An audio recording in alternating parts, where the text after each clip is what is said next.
咁我哋嚟睇下第11題。第11題咧，呢一題其實係一個好複雜嘅題目嚟嘅。你睇到有咁多字啊，可能望落去完全唔知佢講咩啦。但係唔緊要，我哋可以慢慢逐句查啦。其實佢係冇想象中咁難嘅。咁喺講呢題之前咧，我首先要解釋下啲專有名詞佢哋個 concept 係啲咩啦。咁首先啦，第一個你要知道嘅就係 quotient remainder 係咩意思。quotient 同 remainder 就係講緊當我哋有一條式啦，例如好簡單，2乘2會等於4啊嘛，係咪？咁你小學學嘅時候4除2會等於幾多啊？會等於2啦。你而家知係等於2。咁你以前學嘅時候你點樣學㗎？小學就係4除2整一個直式出嚟。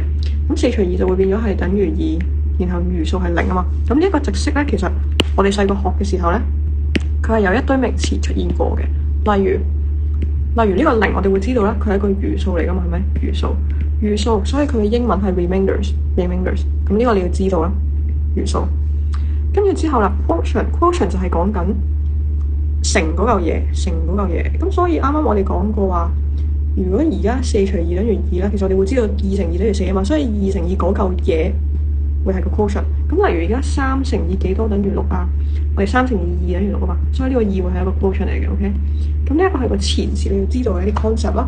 好啦，跟住之後咯，我哋要知道咩 polynomials 咧，喺做親呢一種題目一定會見到噶啦。polynomials 嘅意思係講緊多項式啦，中文多項式嘅意思就係講緊佢由一堆 variables 同埋一堆 numbers 組成嘅一條項式。例如話係 x 2次加 x 加1等於0。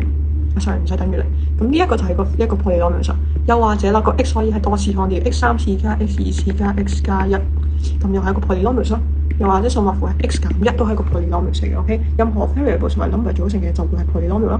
跟住之後咧，第三個我想你知道嘅嘢咧就係 divisible by 係咩嚟嘅咧 ？sorry， 換隻顏色先。divisible by 嘅意思就係講緊被整除，可以被整除嘅嘢。被整除，我唔知你會唔會唔知係咩啦？咁被整除就係講緊當我4除2嘅時候，佢係咪一個被整除啊？係啦，因為你4除2得出嚟會係2啊嘛，冇餘數，餘數係等於0。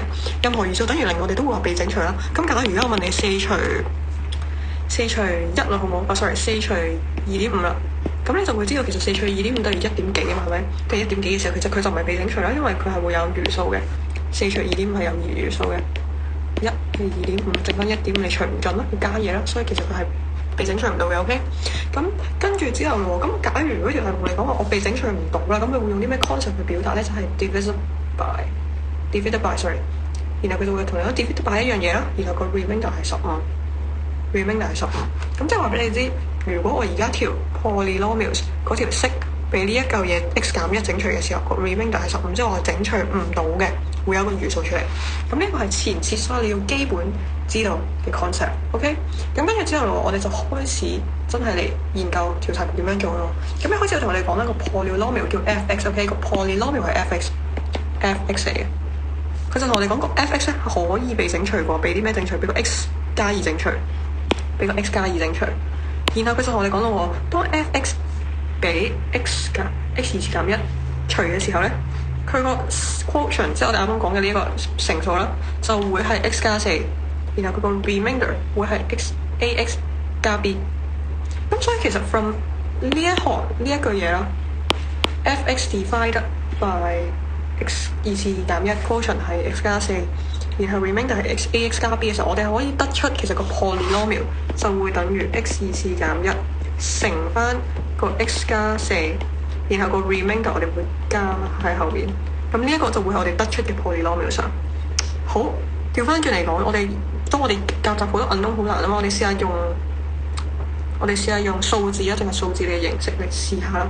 咁我哋話俾人知，而家當4 is divided by 2嘅時候，其實個 quotient 係幾多啊？個 quotient 係2啊嘛，即係咩意思啊？所以其實就係2乘以2嘅時候會等於4啦。OK， 咁我哋再調翻轉咯。咁如果而家4 is divided by 1.5， 咁個 quotient 就會係2 is 2 while the remainder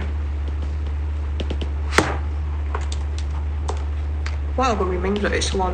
咁所以如果 from 呢一個我哋可以知道一個咩信息啊？就係原來1.5因為 divided by 1.5啊嘛，1.5乘2個 quotient 係2嘅時候，然後再加翻個 remainder，我哋會等於嗰個 b 一開始嗰個 polynomials 嗰個嘢，咁就要寫咯。所以我哋會知道其實 1.5 divided by 1.5啦，1.5乘個 quotient 加 remainder 就會等於個 polynomials。呢個係數字 version， 咁我哋計翻個答案係咪啱啊？3加1等於4，4等於4，咁呢個係啱噶啦，係咪？咁所以調翻轉，我哋去翻上面睇啦。當 f(x) is divided by 一嚿嘢，個 quotient 係一嚿嘢，個 remainder 係一嚿嘢嘅時候，我哋可以砌到原來個 polynomials 就係 x 2次減1乘 quotient x 加4加 remainders。OK， 咁呢個係我哋可以 derive 到 from 個題目嘅一個 concept。OK， 咁呢一個係第一步你要寫喺個答題度嘅。好啦，跟住去到下面我。